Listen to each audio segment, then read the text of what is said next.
दोस्तों आज हम जेपी पावर के शेयर प्राइस टारगेट के बारे में डिटेल में बात करेंगे और हम डिटेल में जानने की कोशिश करेंगे कि ये शेयर कहां तक जा सकता है। आपको बता दें कि जेपी पावर का शेयर प्राइस 120 रुपए से भी ज़्यादा हुआ करता था, लेकिन अब बहुत ही कम प्राइस पर ट्रेड करता नजर आ रहा है। लेकिन सवाल ये उठता है कि पावर सेक्टर से जुड़ा हुआ कंपनी क्या आने वाले दिन में अच्छा परफॉर्म करेगा या फिर नहीं।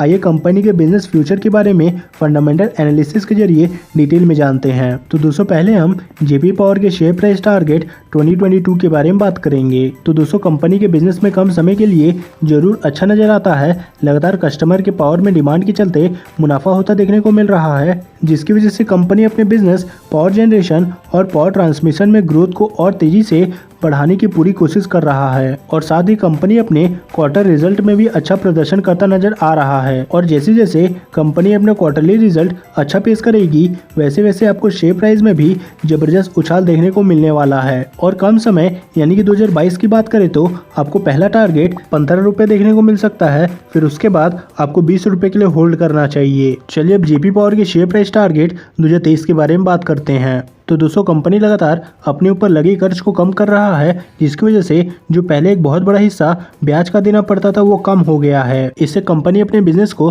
प्रॉफिट के हिस्से से और तेजी से आगे बढ़ाने में मदद करेगा। हालांकि कंपनी के बिजनेस फ्यूचर के हिसाब से इतना ज्यादा अनुकूल यानी कि फ्रेंडली नजर नहीं आता है, लेकिन समय समय पर कुछ अच्छे न्यूज के चलते आपको अच्छा रिटर्न देने की पूरी क्षमता रखता है ये शेयर। वैसे अब बहुत ज्यादा रिटर्न की उम्मीद ना करें इस शेयर से तो बेहतर है। और 2023 तक जेपी पावर का पहला शेयर प्राइस टारगेट 22 रुपए देखने को मिल सकता है। और अगर पहला टारगेट हिट होता नजर आता है तो आपको 25 रुपए के लिए होल्ड जरूर करना चाहिए। चलिए अब जेपी पावर के शेयर प्राइस टारगेट 2025 के बारे में बात करते हैं। तो दोस्तों कंपनी के बिजनेस में सेल में हर साल गिरावट देखने को मिला है, जिसकी वजह से आपको आने वाले समय में शेयर प्राइस में गिरावट देखने को मिल सकता है। आपको बता दें कि लॉन्ग टर्म और मीडियम टर्म निवेश के लिए कंपनी बिल्कुल अच्छा नहीं दिख रहा है। और साथ ही कंपनी अपने प्रमोटर होल्डिंग का ज्यादातर हिस्सा गिरवी रखा है, जिसकी वजह से इस स्टॉक पर बड़े इन्वेस्टर लंबे समय के लिए निवेश करने से दूर रहेंगे। और ऐसा भी हो सकता है कि आने वाले समय में कंपनी अपने बिजनेस को बेचने के लिए कोशिश करता नजर आए। लेकिन अगर कंपनी के मैनेजमेंट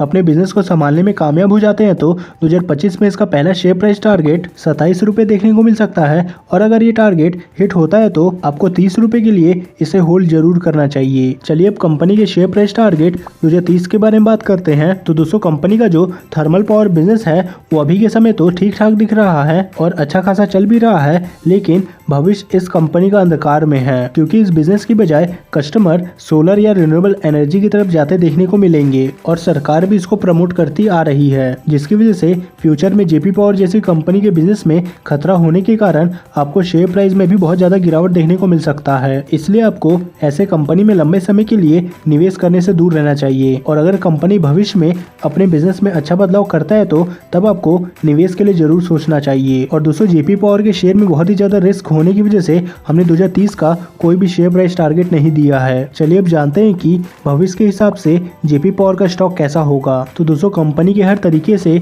चाहे फंडामेंटल के नजरिए से या बिजनेस के भविष्य के हिसाब से, अभी बिल्कुल भी निवेश नहीं करना चाहिए। हो सकता है कि हमें कंपनी के शेयर में न्यूज के चलते उछाल देखने को मिले, लेकिन लंबे समय में शेयर प्राइस बढ़ने के लिए बिजनेस के साथ प्रॉफिट बढ़ते रहना बहुत जरूरी है। इसलिए यदि आप लंबे समय के लिए स्टॉक में निवेश करने की सोच रहे हैं तो इससे दूर रहना ही बेहतर होगा। और दोस्तों आपको ऐसे बहुत सारे स्टॉक मिल जाएंगे जो पावर सेक्टर में भविष्य के बिजनेस के साथ चल रहे हैं, और उन अच्छे शेयरों में निवेश करके लंबे समय में जरूर बहुत अच्छा मुनाफा कमाई कर सकेंगे आप। हालांकि दोस्तों आप कमेंट करके बताइए कि क्या आपने जेपी पावर के स्टॉक में इन्वेस्ट करके रखा हुआ है। अगर हाँ तो कमेंट करके बताइए कि कितना रुपए आपने इन्वेस्ट किया है जेपी पावर में। और आप ये भी कमेंट करके बताइए कि आपको जेपी पावर का डिटेल एनालिसिस कैसा लगा। तो दोस्तों इस वीडियो में फिलहाल इतना ही, मिलते हैं नेक्स्ट वीडियो में।